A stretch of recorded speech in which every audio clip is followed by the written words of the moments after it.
जिसमें से मैंने आपके लिए कुछ शॉर्ट टॉपिक्स लिए हैं जो मोस्टली बच्चों को कंफ्यूज कर जाते हैं, बट उतने ही इम्पॉर्टेंट होते हैं।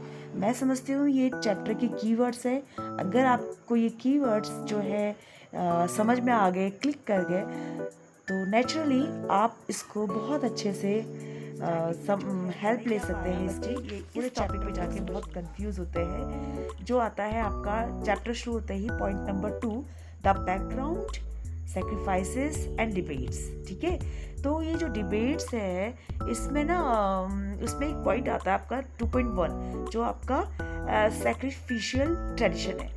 सैक्रिफिशियल ट्रेडिशन मतलब हम यहाँ पे सैक्रिफिशियल यानी जो पूजा पाठ की जो पद्धति है जो बहुत ज़्यादा कॉम्प्लिकेटेड और टफ और थोड़ी सी एक्सपेंसिव भी कह सकते हैं इस समय हम वो हुआ करती थी एक नॉर्मल जने के लिए, जनसाधारण के लिए। तो उस पर हम बात करेंगे थोड़ी सी, इसमें आप एक अंडरस्टैंडिंग को लेके चलेंगे। तो आप अगर आप बुक पे उस पॉइंट को देखेंगे, थोड़ा बुक भी खोल लीजिएगा साथ साथ में, तो आप देखोगे कि इसमें एक लाइन लिखी गई है कि यहाँ से देखेंगे, there were several pre existing tradition of thought, religious belief and practice, including the early Vedic tradition, known from the Rig Veda, compiled between circa 1500 and 1000 BCE।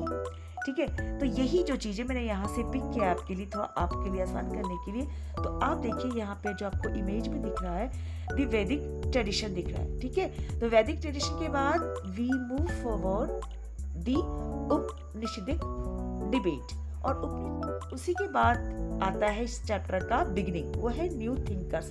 तो यही तो है चैप्टर का नाम, थिंकर्स। ठीक है, फिर हम आगे कंसिडर करेंगे बिल्डिंग्स को भी और उनके बिलीफ्स को भी, थिंकर्स के बिलीफ को भी। तो देखो पहले वैदिक ट्रेडिशन को समझेंगे।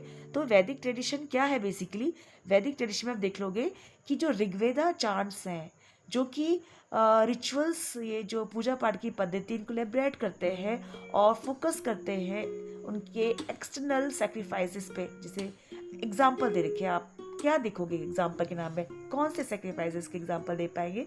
हवन में जैसे राष्ट्रीय करवाते थे, अश्वमेध जो है ये बड़े बड़े राजा, चक्रवर्ती राजा लोग करवा पाते थे। ठीक है ना, करवाएंगे तो अकेले तो करेंगे नहीं, ब्राह्मणों की हेल्प लेंगे, तो ब्राह्मणों की दक्षिणा बनती है। और ये सब कार्य वो कराते थे जन कल्याण के लिए, अपने राज्य की सुरक्षा के लिए, धन संपदा के लिए। तो यहाँ पे लिखा हुआ है controlled by Brahmans pressed for the cattle son and the wealth. तो हम देख रहे हैं वैदिक ट्रेडिशन बेसिकली जो है एक साइंटिफिक और टफ पैटर्न रहा उस वक्त के जन सामान्य के लिए, राइट। अब जो है ये जो पैटर्न है ये आगे जाके क्या होता है, जो हमारे 4 वेद थे ना बेटा, उन वेदों का जो आगे का इंटरप्रिटेशन था वो 4 वेद हैं, तो वो जो थे उसमें और भी ज़्यादा डिटेलिंग की गई। लेकिन अब जो उपनिषद थे उनमें लोगों के लिए एक क्वेश्चनिंग पार्ट डेवलप हो रहा था। जैसे कि वो क्वेश्चन करने लगे थे लोग बाग कि न्यू क्वेश्चन, जैसे क्या हमारी फिर से जीवन आ जाएगा, क्या हमने जो गलत काम किए वो हम अगले जन्म में भोगेंगे, ऐसा भी कुछ होता है क्या? तो ये क्वेश्चन हमारे जो में आते हैं नेचुरली, ये उस वक्त के लोगों को मन में भी आएंगे। What is the nature of the self? आत्मा, हमारी अगर आत्मा की बात हो रही है तो क्या आत्मा का नेचर क्या है, और क्या सिद्धांत है कर्म का कि ये जो है अभी गलत करोगे तो बाद में मिलेगा इसका फल, बाद में भोगोगे। तो ये सब चीज़ें जो है उस वक्त वैसे ही बहस की जाने लगी जैसे कि आज हम लोग इस पे सोचते हैं, बहस करते हैं, तर्क देते हैं, अपने आर्ग्यूमेंट्स देते हैं। तो क्या हुआ, इन्हीं बातों के फलस्वरूप जो है न्यू थिंकर्स आए जो नई सोच रखते हैं और जिन्होंने अपने नए विचार रखे।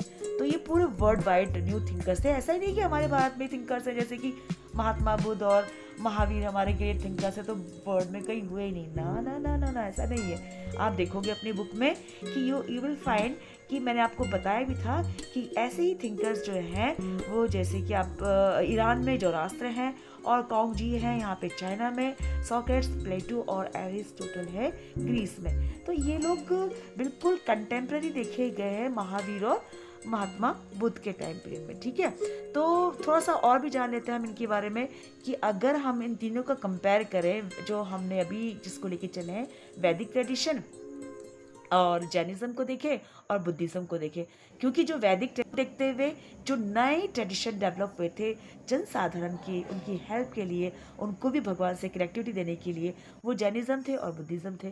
थोड़ा सा क्विक इसमें जो है हम एक वो लेते हैं, इसकी मीनिंग लेते हैं कि तीनों के क्या थॉट रहते हैं डिफरेंट इन पॉइंट्स पे। अगर हम बात करें लाइफ का अल्टीमेट गोल क्या है, हम कर्मा को कैसे देखते हैं, या हमारा सामाजिक कदम कैसे उठने चाहिए, तो अल्टीमेट गोल की बात करते हैं वैदिक ट्रेडिशन में हम इसको देखेंगे तो पाएंगे जो अर्थली प्रॉस्पेरिटी, यानी जो भी हमें भौतिक यानी जो भी मिलने वाली फिजिकल जो चीज़ें हैं, चाहे इसमें से हम कहें कि एग्जाम्पल ले सकते हो आप, खाना पीना हो गया, घर की सुविधाएं हो गई, घर गाड़ी, और आपके साथ और भी जो आपके पास जिनको आप टच कर सकते हैं, आप उनको भौतिक सुविधाओं में लेते हैं, है ना। और ये सब हमें भगवान के फलस्वरूप भी प्राप्त होती है, देवी प्राप्त है अगर हम अच्छे उनके लिए रिचुअल्स करते हैं, ठीक है, कर्म उनके लिए करते हैं, पूजा करते हैं उनकी। इस टाइप से इसको समझा गया है। जैनिज्म में क्या समझा गया है कि हमें ये सब चीज़ों का क्या करना चाहिए, लिबरेशन, इन सबसे मुक्ति होनी चाहिए।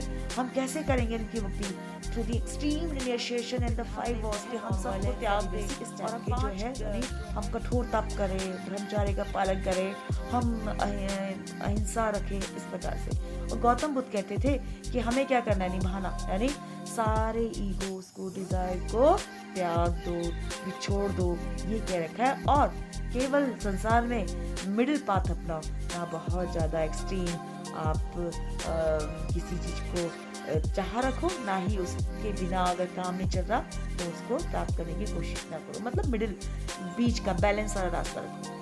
फिर आपने क्या देखेंगे, व्यू ऑन कर्मा पे बात करते हैं, तो एक्शंस जो होने चाहिए हमारे, वो हमें अपने दैवीय फल की प्राप्ति के लिए होने चाहिए। और ये कौन है, जैनिज्म, ये क्या कहते हैं कि कर्मा जो है हमारी जो आत्मा है उसको प्रभावित करते हैं, इसलिए हमें ये जो है कठोर तपस्या से इनको हमें साधना चाहिए। और ये जो बुद्धिज्म में है, गौतम बुद्ध की जो सीख है वो बताती है कि हमारे संसार के सारे दुखों का कारण तो केवल एक ही है, वो है अटैचमेंट, प्यार, किसी से लगाव। तो हमें बिल्कुल दिमाग से, बिल्कुल अपने विवेक के साथ इस जो साइकिल है, ये जो लगाव की, जो एक दूसरे से लगाव की साइकिल है, इसको तोड़ना चाहिए, ठीक है।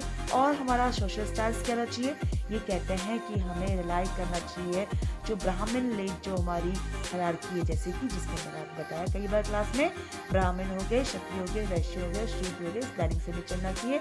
जबकि जैनिज्म में कहा गया है कि इंडिया में जो भी पैन इंडियन, यहाँ पे कहने का मतलब ये है कि जो पेनिनसुलर इंडिया है उसकी बात हो रही है, जो सब एक इंडियन मोनेस्टिक फॉर्म में जो मूवमेंट रहना चाहिए, सबके सब स्ट्रिक्ट सेल्फ कंट्रोल करें। और यहाँ पे बुद्धिज्म वगैरह कह रहे हैं भैया कि इगैलिटेरियन संघ होना चाहिए, मतलब सबको समान अधिकार मिले, चाहे मॉन्क्स हो चाहे नन हो, यानी चाहे आपकी भिक्षुक हो या चाहे भिक्षुनी हो, इन सब में सबको इक्वल ओपनिंग हो और समान अधिकार हो। जैसे इसमें प्रजापति गौतमी का भी नाम बताया, इन सबको सही तरीके की सोशल रैंक वगैरह, मतलब एक एग्जाम्पल है कि कैसे देखो एक गौतमी जो थी वो भिक्षुणी थी, उन्होंने भी महाप्रजापति नाम था, उन्होंने भी बहुत बड़ी साध्वी का इसमें रोल प्ले किया बुद्धिज्म में।